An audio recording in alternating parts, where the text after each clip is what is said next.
Today we'll talk about how can you enable short description on your app.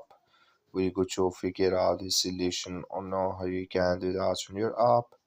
So you just follow this ways, then it's going to work with you. All you have to do.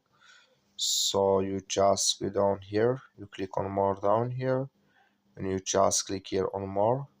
Then it's going to take you to this list. It's going to show for you like this.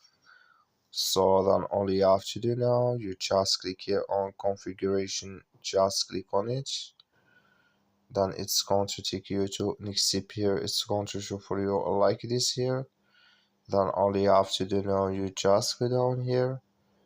So then you come here to show description, just click on it.